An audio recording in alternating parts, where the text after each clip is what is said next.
Secret Asian man, secret Asian man. I've seen a lot of videos out there that talk about what kinds of presses to get when you're first starting out, and I got this on a trade, and it's a single stage. It's not even a rock chucker, but it's very well made, very heavily constructed, and I find that once I get a rhythm going, I can go pretty fast. So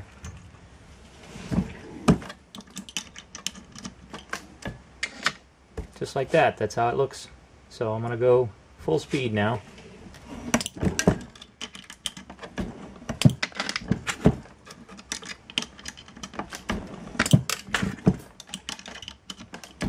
So you see I'm not breaking any speed records, but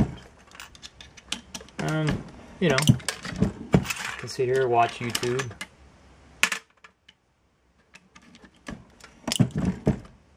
I already ran that one. The only reason why I'm slowing down is because I have to put them in there, but if I don't have to put them in the tray, yeah, I just lost the primer. I can move along pretty quick.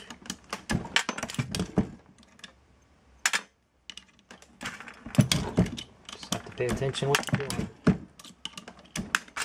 Now I've got the rhythm.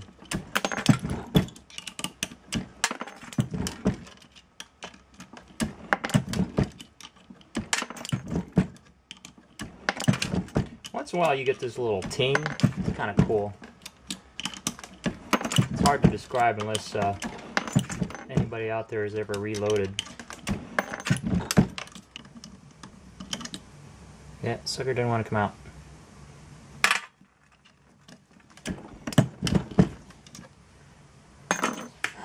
That's it for that. Now here's a brass casing, and everybody knows you can reload those. And what I do, and I watched this online, so I'm not going to bore you, but basically I have a, I'm using Mobile One. Of course, this is remnants of a can that I have changed my car oil in. But what I do is I just have a little lid here, and I'll dip just the tip on there. I don't use any sizing lube or anything like that. This is much cheaper.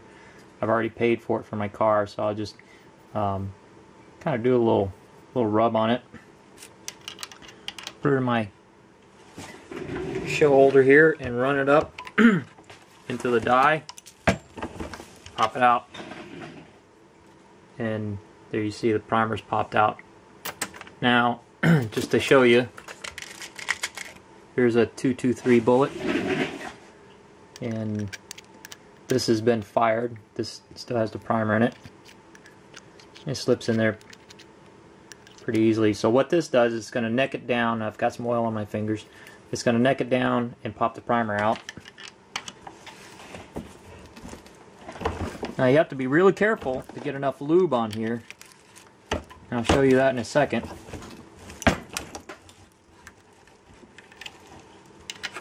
Oh, I've got a primer stuck in there. There you go. So now the neck is resized and the opening is resized, so you can see the bullet does not go in. So yeah, that's the basics. Like I said, you have to be really careful. If you don't get enough lube on here, here's what happens. It will actually tear. It'll actually tear the rim. And I did have this lubed up, but apparently not enough. So just make sure that there's a liberal amount of lube. Now, here is a steel case. You got to be careful though.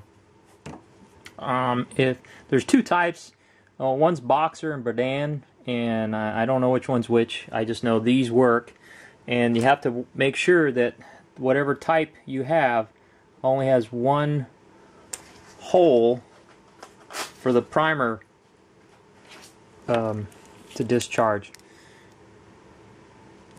You see that there.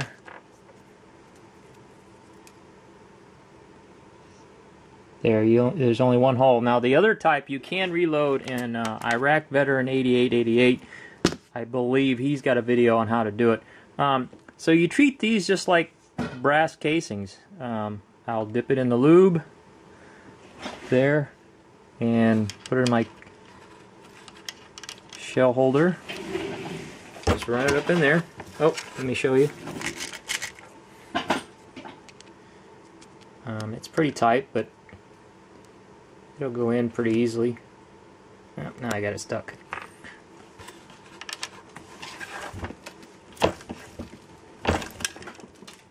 I'll make a liar out of me. These might be a different type. I don't know. Hold on.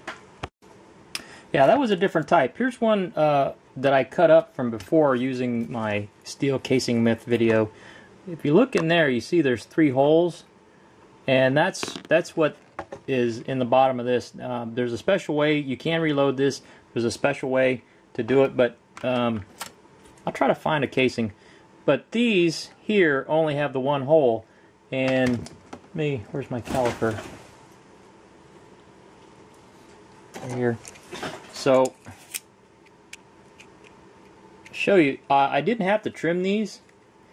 They should come right out to 1.76. So there you go. So where you read this, it's at the 1 inch,